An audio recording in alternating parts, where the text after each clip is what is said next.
Hey, this is Lazarus Returns, or Eric Frankhouse from G+, Refresh and Reload. You guys wanted to know about the Midori, so I brought it out and I'm going to give you guys kind of run down quickly how I use it and how I just take notes in campaigns as well.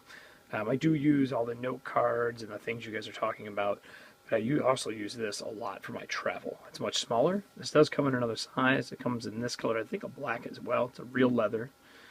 The smaller size is this one, the travel, or the passport, and then there's another one that's bigger, it's like a mail letter. So, give you a quick idea of what we're looking at here. One band, hold it shut. I bought a strap to hold my fountain pen. Flip it open like so.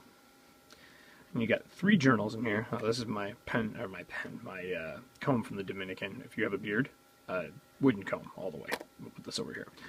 So, 3 journals in here.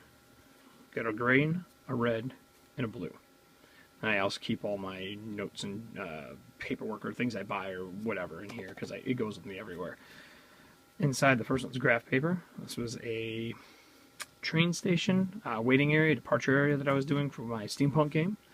And you can see graphs everywhere. And I just do quick notes. If I'm going to do bigger maps down the line, I have a quick jot down. I also use this a lot when I travel and I see locations I really like. I take pieces of it and go from there. I want to say this was when I was in Atlanta or Chicago. New book, by the way, too. And then you got the next one. Now you'll notice that these are all connected together. It's just 2 rubber bands. There's a center one, this one here, holds it into the actual leather. And there's one that goes across, and that holds these 2. This is my blank. Blanks are for ideas, getting stuff together, pricing things out, ideas of things I want to do. You can see there's like TV notes in here and whatnot too. But I like these because I see blank paper is, I don't have to follow anything, I just do it. And it works well. I also tab things for stuff that's important, ideas, so on and so forth. Like that was like fantasy football notes or something. And then I use line for my more organized thoughts. So if I'm working on an actual adventure that I'm going to be publishing with a group or so on and so forth, and if I have to take notes that are more aimed towards me, I do them on an angle. Pretty cool. Love it. Fantastic. Paper's really nice. And I write in my fountain pen all the time, so I always have it with me. And then this piece just actually goes through the back like so. Super simple, man. It's such a basic idea, but it gets character over the years. And then I bought a bunch of those extra passports. Oh, I forgot to show you the coolest thing. They actually have it. And you pick the one here that doesn't have all my personal information. But they have a page in the back. Yeah, here we go. They have a page in the back that you can fill out for your name. So like what's important to you, so on and so forth. Love it. It's fantastic. And then when I do in more at-home notes, so I really use the Midori a lot. I also use, this is for my campaign. Let me zoom out a little bit. You're probably going to see a little bit of my table here. I also use this for my campaign. We're doing a Gravelighters game. It's something in my world. I use post-it notes a lot for my stuff.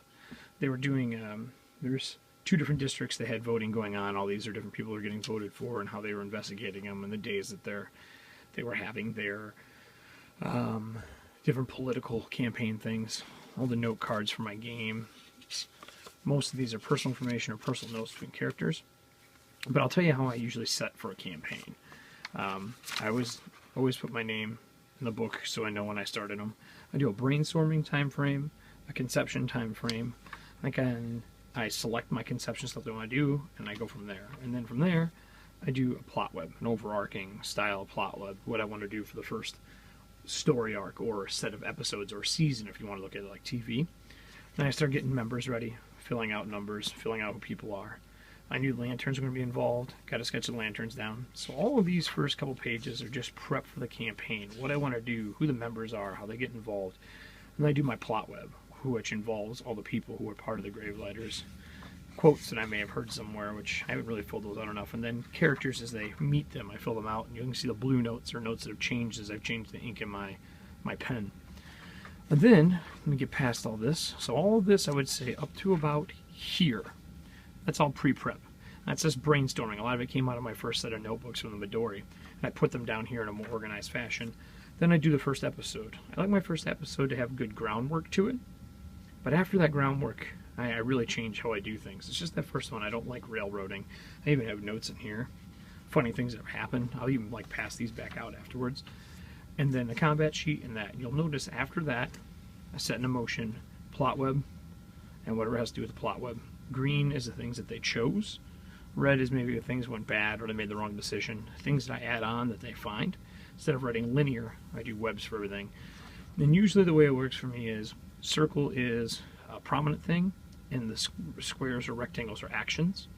And I kind of go out explosions or combats, or the only time combat can solve come to a resolution. And that's how I do it. You see how they change. Sometimes I'll outline a section of my plot web, and this will be like, this one was something that was timed X amount of time before something happened. Again, the green is the stuff that they followed, dead-ended themselves in a few areas, so on. This takes way less time to brainstorm and then putting some numbers down if you need them. But everything gets filled out as I play now. There's only that like first plot web thing that I'll do for the session we're going to do. This may last 2 or 3 sessions. And then from there, I just write notes in. And you can see I also tab them. So if I ever have to go back, I know this is the soul thralls if I ever need their stats again. And for the tabbing that's in here, I'll show you what I use for that in a minute. In the back, I put together a glossary section, terms, things that are important. I usually leave about 4 or 5 pages in the back for it.